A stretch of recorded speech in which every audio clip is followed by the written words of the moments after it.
Olá pessoal, tudo bem? Mais uma vez aqui com vocês, aqui do Pré-ENEM do Santa Rita, o professor Tupinambá. E agora nós vamos resolver questões, né? Sobre tecidos.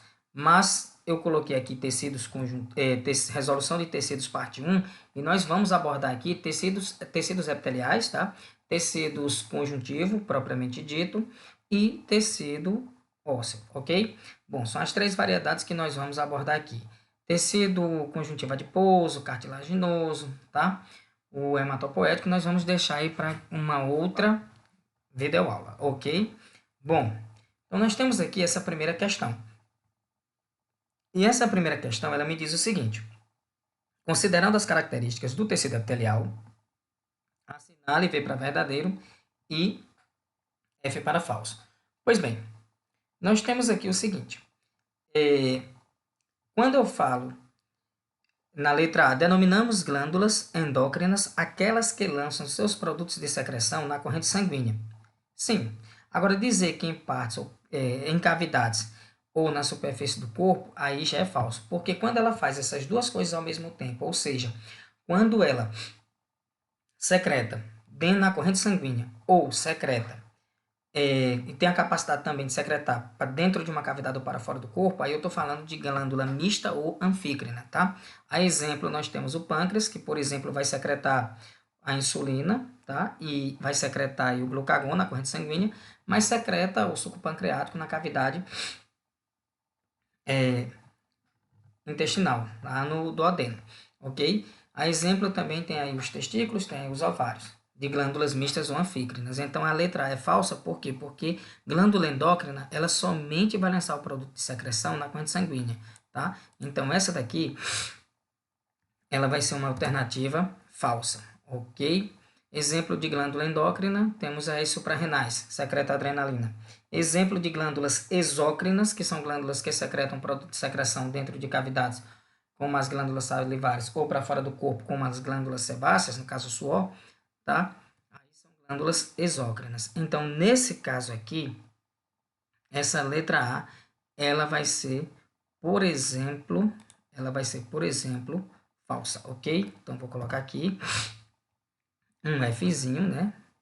Identificando aqui que ela é falsa, ok? Bom, nós temos aqui, a letra B. A letra B diz o seguinte: o tecido epitelial caracteriza-se pela pouca quantidade de material intercelular. Basicamente, quase não tem, né? Pouquíssima mesmo. E por apresentar células extremamente unidas, sim. Ela vai ter estruturas aí que vai permitir essa adesão entre células, como, por exemplo, aí os desmossomos ou as interdigitações. Então, essa letra B é verdadeira, tá? Então, deixa eu... ela é verdadeira, ok? Só desconectar aqui para não atrapalhar. Ótimo. Letra B, ela é verdadeira. Belezinha? E aí nós temos o seguinte. Nós temos aqui... eu vou colocar aqui um Vzinho, né? Verdade. Letra B, verdadeira. Aí o que que nós vamos para a próxima? Nós vamos para a próxima questão. Nessa próxima questão aqui, nós temos o seguinte. Na letra C, as células epiteliais de revestimento estão unidas umas às outras através de estruturas denominadas de junções celulares, como as zonas de oclusão, tá? As de adesão, tá certo? Junções comunicantes, desmossomos e hemidesmossomos, também ela é verdadeira, ok? Ela vai ser verdadeira. Bom, o epitélio de transição é um tipo especial de epitélio restrito ao revestimento das vias urinárias. E suas células variam de acordo com... suas células variam sua morfologia dependendo do grau de estiramento. Bom, isso aqui é verdade. Então, onde é que eu vou encontrar? É ali, como ele disse, nas vias urinárias e na bexiga. Então, a bexiga, quando ela tá seca, as células se comportam de uma forma. À medida que ela vai enchendo de urina e a parede da bexiga vai esticando, então as células passam a adquirir outra forma, tá? Evidenciando aí o que se chama de epitélio de transição. Ok? Próxima questão. Bom, nós temos aqui, nessa segunda questão, uma célula, tem um fígado, tá? Parte do sistema digestório. Então, você tem fígado, estômago, o pâncreas, tá? E aí ele pegou aqui do pâncreas uma célula aqui, uma glândula, tá certo? Não vou dizer necessariamente que você tem uma glândula, e essa glândula ela é pluricelular. Então, cada peçazinha dessa aqui, onde está apontando o número 4, será uma célula, tá? E aí ele pega essa célula, vai mais no íntimo ainda dessa célula, e aí ele destaca algumas organelas. Então, o que ele quer nessa questão 2? É que caracterizar uma aí que não vá corresponder, tá, com o que está sendo identificado. Então, a glândula ela é um tecido epitelial de secreção, tá? Porque o tecido epitelial ele vai ser dividido em tecido epitelial de revestimento, de secreção, de proteção, tá? Revestimento de secreção, revestimento protege. Então, aqui nós temos uma glândula. E essa glândulazinha aqui, ele tirou uma célula. Então, ele vem, vesícula de pinocitose. Bom, então, aqui não é uma vesícula de pinocitose. Tá? O que seria uma pinocitose? Seria o que está acontecendo aqui. Se a célula está englobando alguma substância, a vesícula era depois de estar formada. Então, aqui basicamente está sendo uma vesícula de secreção eliminando para fora da célula, porque o complexo de Golgi tem essa função de distribuir substâncias para fora da célula. Então, essa letra A é a que não vai corresponder com a realidade. Então, essa daqui é para ser marcada corretamente, que responde à segunda questão. O 2 é o complexo de Golgi, né? Ele tem função de armazenar, distribuir substâncias nas células, forma o complexo, forma o acrossoma dos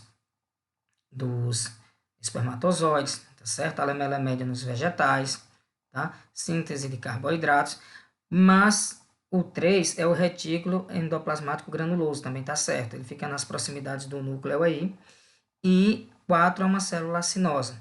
Bom, célula acinosa que vai compor aí essa glândula exócrina, tá? Porque essa célula acinosa, ela é uma célula especializada na secreção, ok? De substâncias aí, beleza? Então, aqui, fazendo parte aqui do tecido glandular e do pâncreas. Então, segunda questão, letra A. Bom, essa terceira questão, ela diz o seguinte, tem aqui, o que vocês querem ser quando crescerem? Um neurônio? Um melanócito? Um adipócito? Bom, só pela figura eu tenho uma célula que está se diferenciando em outras. Então, aqui eu estou falando de uma célula tronco. Então, existem as células tronco totipotentes, que se transformam em todas as células, mais os anexos embrionários, pluripotentes, que se transformam em todas as células, menos anexos embrionários, oligopotentes, que têm aí uma capacidade de transformar-se em poucas células, mas também são células tronco, sim, tá? E as células troncos com maior capacidade de divisão, nós podemos encontrar logo na fase embrionária ali, tá? Nas fases iniciais da embriologia aí.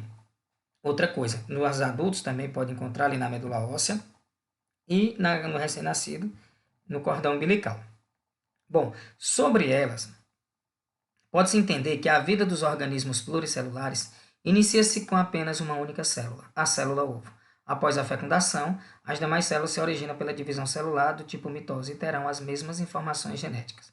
No entanto, exercerão funções diferentes para cada expressão gênica. Isso quer dizer que cada diferente tipo de célula possui a inibição ou a ativação de determinados grupos de genes, responsáveis por definir a função de cada uma delas. Com base nisso, assinala a alternativa que descreva a origem e a função de células dos tecidos do nosso corpo.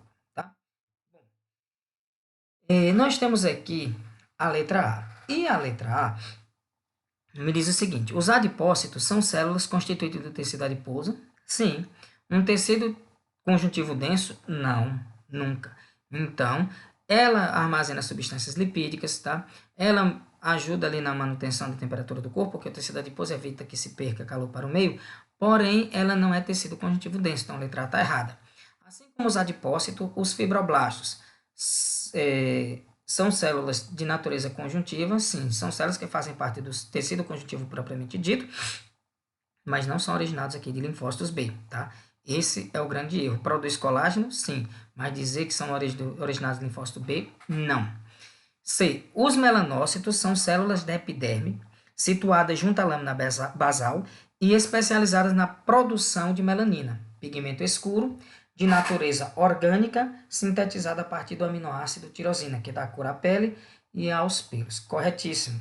Então, a letra C é correta. Então, esses melanócitos aí, eles vão produzir, por exemplo, melanina, tá?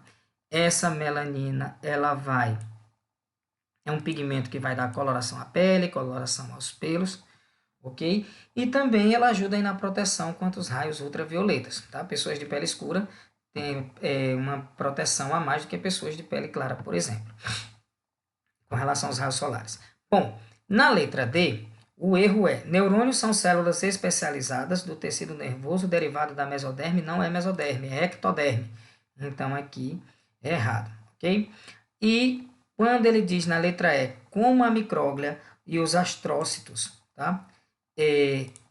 Constituem tecido nervoso, são chamados de gliócitos, células gliais, aqui no caso, recebem o nome de estímulos, recebem e transmitem estímulos nervosos, respondem pela defesa da fagocitose e pela nutrição dos neurônios. Bom, o que é que eu quero dizer aqui para vocês?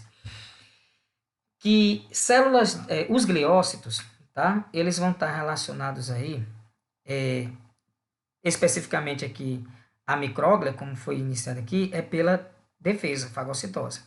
E os astrócitos estão relacionados aí com suporte e nutrição de neurônios. Agora, quem vai transmitir os estímulos, receber e transmitir, são neurônios, e não essas células que a função é dar suporte aos neurônios, ok? Então, a letra E está errada por conta dessa afirmação. Próxima questão. Então, nós temos aqui a quarta. A quarta diz o seguinte: os tecidos corporais caracterizam-se pela interdependência das células que compõem são responsáveis por funções especializadas. Sobre o assunto, analise a imagem abaixo. Então, nós temos aqui o seguinte. Bom, isso aqui é característico do epitélio intestinal, das microvilosidades que se situam lá no intestino delgado e são altamente especializadas em absorver nutrientes, ok? Então, isso faz parte do tecido epitelial de revestimento, mas com a função de absorver nutrientes lá no intestino delgado. No entanto, fazendo aqui um adendo, existe uma doença chamada doença celíaca, que é quando as pessoas elas têm intolerância ao glúten, que é uma proteína, então ele vai causar inflamação, e essa inflamação ela vem a prejudicar essas vilosidades. Ela vai inflamando, vai destruindo, e aí o indivíduo vai podendo ter anemia, o indivíduo podendo ter aí problemas na absorção de cálcio, problemas ósseos. Por quê? Porque não está ocorrendo a questão da absorção de nutrientes, e aí essa doença ela pode, quando identificada, aí uma dieta bem rigorosa com relação a alimentos que não contêm glúten, né? Vai fazer com que o indivíduo tenha uma melhora na qualidade de vida. Então, quem vai responder corretamente essa questão é a letra A, tá? Um epitélio de revestimento, ok? Bom, condroblastos são células lá do tecido cartilaginoso. O tecido cartilaginoso é o único conjuntivo que não é vascularizado, então muito menos aqui medula óssea, então não tem nada a ver as outras alternativas. Então, vamos agora passar para a nossa quinta questão, tá? Quando se fala na quinta, nós temos o quê? Nós temos aqui o tecido epitelial, é um tecido é um dos 4 tecidos básicos dos organismos. Então, que são tecido epitelial, tecido conjuntivo, muscular e nervoso. O tecido epitelial vai se dividir em revestimento e secreção. O tecido conjuntivo ele se divide em conjuntivo propriamente dito, tecido conjuntivo ósseo, cartilaginoso, adiposo e o tecido conjuntivo hematopoético, tá? E aí você tem o tecido muscular que se subdivide em tecido muscular liso, tecido muscular estriado esquelético e tecido muscular estriado cardíaco. Bom, então analisando aqui as funções do tecido epitelial, na letra A ele diz o seguinte, que o tecido epitelial ele vai ter aí função de preenchimento e revestimento. Quem vai preencher na realidade é o tecido conjuntivo. Então a letra A está falsa por isso. Condução de impulsos, quem vai conduzir impulsos nervosos vai ser o tecido nervoso. Então a letra B também é falsa, tá? Proteção e percepção de sensações, aí é verdade. Porque protege, ele forma a epiderme, primeira camada da pele, é queratinizada, células mortas. Então, a primeira barreira evita que o que está fora adentre o organismo. Então, temos a proteção. Percepção de sensações, porque aqui nós temos estruturas como os corpúsculos tácteis, que nos vão dar sensação, corpúsculo de Meissner, sensação do tato, Vater Pacini, sensação de pressão, um toque mais forte, corpúsculo de Krause, frio, Ruffini, calor, né? Terminações nervosas livres, sensação de dor. Então, é verdadeira essa alternativa aí. E essa outra, revestimento e proteção, já falei da questão do revestimento, então também é verdadeira, ok? Bom, após o término da quinta, vamos analisar agora a sexta questão. Nessa sexta questão, nós temos o seguinte: tecidos epiteliais estão presentes em diferentes órgãos do corpo humano. Podem desempenhar diversas funções e suas células podem variar na forma, no número e na aparência nas camadas celulares. Olha, o tecido epitelial ele pode se apresentar uniestratificado, apenas uma camada de célula, pluriestratificado com várias camadas de células, pseudoestratificado com uma camada de células, mas a disposição dos núcleos aí dá uma percepção falsa de que existe mais de uma camada de célula, tá? Ele pode se apresentar no aspecto cúbico, cilíndrico, de diversas formas, ok? Bom, e aí ele diz o seguinte: quanto a esses tecidos, assinale a correta. Então, letra A. O tecido epitelial de revestimento podem revestir o tecido muscular cardíaco? Não. Tecido muscular cardíaco ele não é revestido. O miocárdio ele não tem ali esses epitélios revestindo ele, tá? Ele poderá ter um revestimento ali de tecido conjuntivo, mas não de tecido epitelial, ok? Bom, o endotélio, que reveste internamente os vasos sanguíneos, é um tipo de tecido epitelial? Correto. Então, essa daqui é a alternativa correta. Bom, letra C. Os vasos sanguíneos presentes nos tecidos epiteliais auxiliam na oxigenação das células desses tecidos? O tecido epitelial ele é um tecido avascular, ele não tem vasos sanguíneos. Consequentemente, os processos de nutrição e de transporte e chegada de gases respiratórios vai ocorrer por difusão pelo tecido subjacente, que é o tecido conjuntivo ali. Os vasos sanguíneos, letra D, as glândulas são formadas por tecido epitelial pseudoestratificado? Não, isso daí a gente vai encontrar lá nas células ciliadas da traqueia, tá? Lá elas têm esses cílios porque ajuda na limpeza, a varrer impurezas que vão se acumulando aí nas vias respiratórias. O acúmulo dessas impurezas dentro das vias respiratórias aí na traqueia, por exemplo, ou lá nos brônquios, pulmões, poderia provocar aí um ambiente favorável ao desenvolvimento de micro-organismos e vir, porventura, a causar uma infecção pulmonar. Bom, letra E, tecido epitelial pseudoestratificado possui duas camadas. Na verdade, só possui uma. A sua disposição é que dá a falsa ideia de que tem mais de uma camada. Então, letra B responde à questão anterior. Sétima questão, nós temos aqui o seguinte: o tecido epitelial de revestimento pode ser classificado segundo o seu número de camadas e morfologia celular em números de camadas e, assim como a morfologia celular, guardam direta relação com a função desempenhada pelo tecido em diferentes regiões do organismo. Bom, até parecido com esse enunciado da sexta questão, tá? Em uma aula prática de histologia, o professor apresentou a seus alunos o corte histológico do intestino delgado.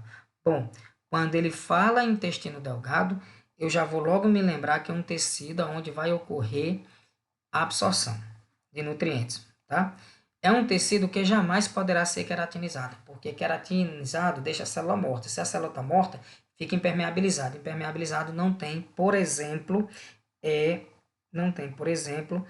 como ocorrer aí essa absorção de nutrientes, ok? E ele ainda diz, e pediu que eles classificassem o tipo de tecido epitelial que podia ser visto revestindo a luz do intestino delgado. Bom, esse tipo de tecido encontrado vai ser o tecido epitelial estratificado e não queratinizado, tá? Por que não queratinizado? Porque se ele tiver queratina, não vai passar aí, vai ficar impermeável e não ocorreria essa absorção de nutrientes. Então, letra B responde corretamente a 7ª questão. Bom, 8ª. Nos seres humanos, existem diferentes tipos de tecidos, os quais são formados por um conjunto de... Aí esse número 1 está relacionado à estrutura que vai desempenhar determinadas funções. Consequentemente, esse número 1 está se referindo a células. Ok? Os tecidos são caracterizados por apresentar células imersas em grande quantidade de material extracelular. Bom, isso aí é característica do tecido conjuntivo, grande quantidade de substância extra ou intercelular.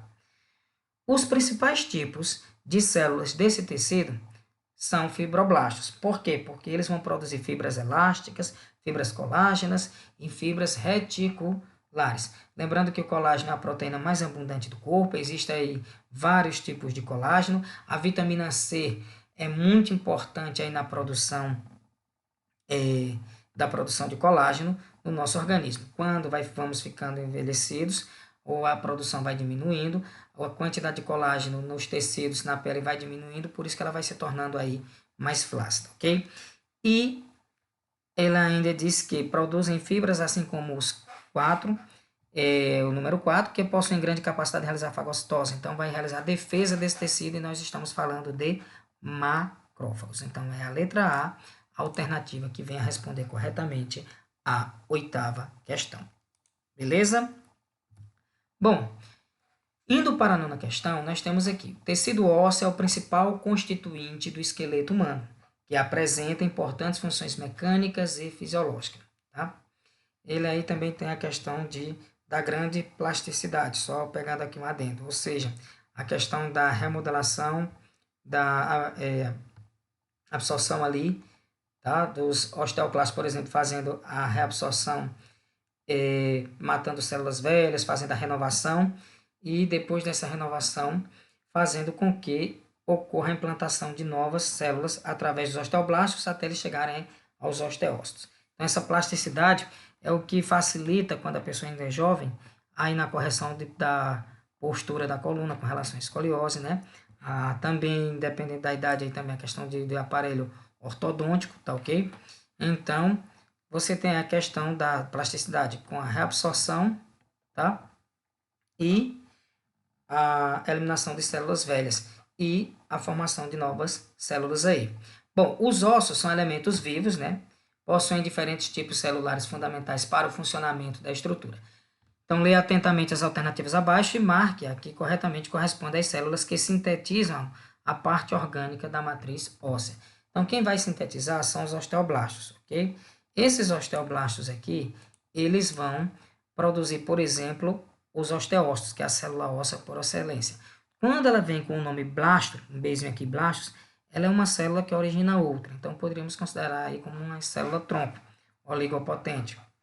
E osteoclastos está relacionado com a renovação da matriz óssea. Então, ele se encarrega aqui de eliminar células velhas, cansadas. Tá? Vai ser resultado da união aí de macrófagos, que aí vão formar esses osteoclastos. São células com 2, 3 núcleos aí. Tá? Osteócito é a célula óssea por excelência, que vem do osteoblasto.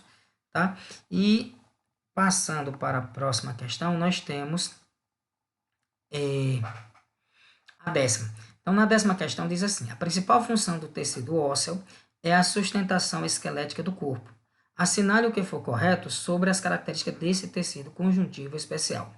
Bom, ele diz que na 01, o pericárdio é uma camada de tecido conjuntivo que envolve o tecido ósseo. Nunca, eu não vou nem mais adiante. Então, quando você identifica o erro numa questão grande como essa, o interessante é você ganhar tempo, né? Economizar aí, porque já encontrou o erro de cara. Pericárdio é uma membrana, uma serosa que vai envolver o coração. Então, 01 é falsa. 02. Por se tratar de um tecido altamente calcificado e pobre na irrigação de vasos sanguíneos, o tecido ósseo não possui potencial de regeneração no caso de fraturas. Erradíssimo. Ele é altamente vascularizado, tá? Ele tem um grande potencial sim, de regeneração, principalmente quando você é mais novo, tá? Então,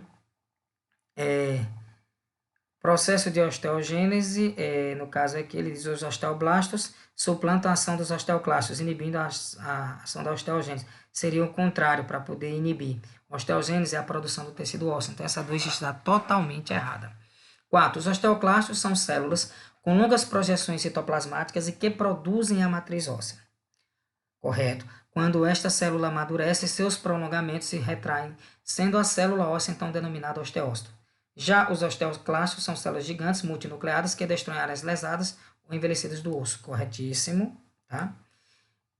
Quando se vai para a 8ª, a medula óssea vermelha se aloja no interior dos ossos longos, é responsável pela produção de diversos tipos de células sanguíneas. Ainda alguns ossos apresentam uma cavidade central, onde se localiza a medula óssea amarela ou tutano, que é rica em células adiposas. Também está correta. Numa questão de somatório, se fosse ter como resultado a soma das alternativas correta, teríamos aí um total de 12. Questão 11. Então, JBA, 23 anos, gênero masculino, morador da zona rural da cidade de Juazeiro do Norte, Ceará, procurou os serviços da UBS, apresentando sintomas de cansaço, dificuldades respiratórias e sangramento nasal. O Dr. Paulo, após minucioso exame clínico, solicitou o exame laboratorial do sangue do paciente para fechar o diagnóstico. Ao receber os resultados do exame, representados na tabela abaixo, e relacionados aos sintomas, os sintomas apresentados pelo paciente, com os resultados de seu hemograma, o Dr. Paulo constatou que... Então, vamos lá. Aqui está o resultado. Então, eu vou deixar para trabalhar esse resultado no outro slide que eu coloquei ele lá. Né? Então, vamos analisar aqui as preposições abaixo, né? Relacionada à queixa do paciente JBA e os resultados e ver qual alternativa se enquadra. Então, vamos analisar comigo aqui essa 11ª questão. Então, olha só. Primeiro, hemácias. 4 deu normal, 4,5 a 5 milhões, tá? Na verdade, vamos aqui, não, normal é 4,5 a 5, ele deu 4,4, então ele deu uma pequena baixa aqui, tá certo? Se ele está tendo, como ele diz, sangramento, como ele evidenciou aqui, cadê aqui? Sintomas de cansaço, dificuldade respiratória e sangramento nasal. Então, que evidencia aqui uma baixa das hemácias. Bom, leucócito 5.000, normal 5 a 10 mil, ele deu 5.900. Então, aqui ele está sem... o número de leucócitos deu normal. E plaquetas é de 150 a 450, então ele tem aqui uma baixa de plaquetas, o que favorece a hemorragia, o sangramento. Então, o cansaço apresentado por JBA tem relação direta com a quantidade de glóbulos brancos? Não. Teria se fosse com a quantidade de hemácias, porque elas vão transportar oxigênio. Então, se diminui a hemácia, diminui a quantidade de oxigênio. Então, diminui a produção energética. Tá? 2. A dificuldade de respirar tem relação determinante com a baixa quantidade de hemácias responsáveis pela defesa do organismo? Bom, o erro é dizer que hemácias é defesa do organismo. Isso é a ação dos leucócitos. Bom, 3. O sangramento apresentado pelo nariz é justificado pelo número baixo de plaquetas, conforme demonstra o exame? Sim. Então, letra C, resposta correta. Tá? E a última questão diz o seguinte: numa situação hipotética, MF, gênero masculino, 26 anos, jogador de vôlei, durante o campeonato, no jogo entre Taubaté e SESI, após tentar uma defesa de um saque, caiu e fraturou o rádio. Considerando a fratura do atleta, examine os seguintes passos relacionados à lesão e à recuperação do jogador e assinale a sequência correta dos eventos. Então, ao analisarmos, vamos analisar e colocar em ordem qual seria o procedimento, quando se inicia e quando termina. Então, nós vamos ver o seguinte, nós temos, primeiramente, analisando aqui, vai ocorrer, se ele teve uma fratura, tem um rompimento também dos vasos sanguíneos do osso, do periósteo e do endósteo. Então, periósteo, o que é que vai ser o periósteo? Vai ser uma membrana conjuntiva que vai revestir aí o osso, né? Quando se fala de endósteo, ele vai revestir cavidades medular do osso também, tá ok? Então, você tem aqui a 2 em primeiro momento, depois da 2 vem, depois que ocorreu esse rompimento, tudo aí vem o seguinte: a matriz óssea sofre destruição, ocorrendo morte celular no local da lesão. Tá? Depois vai ocorrer, macrófagos entram em ação, a fim de retirar os resíduos celulares, tá? O que não presta, o que não serve, o que está morto. E aí entra em ação agora uma intensa proliferação de células do periósteo e do endósteo. Depois disso vem a formação do anel conjuntivo em torno da fratura, evoluindo para a formação de tecido ósseo primário. E, por último, forma-se um calo ósseo, que é o que vai evidenciar aí a cicatrização do tecido. O excesso de osso nesse calo ósseo vai ser aí removido, remodelado pelos osteoclastos. Então, a letra C responde corretamente essa questão. Bom, aqui nós terminamos mais uma videoaula, agora com a resolução de questões aí para o pré-ENEM. Não esqueçam de pegarem os livros e resolver os exercícios também ali do livro. Qualquer dúvida, estarei à disposição de vocês. Até lá, até a próxima aula, um grande abraço, fiquem com Deus, tchau, tchau.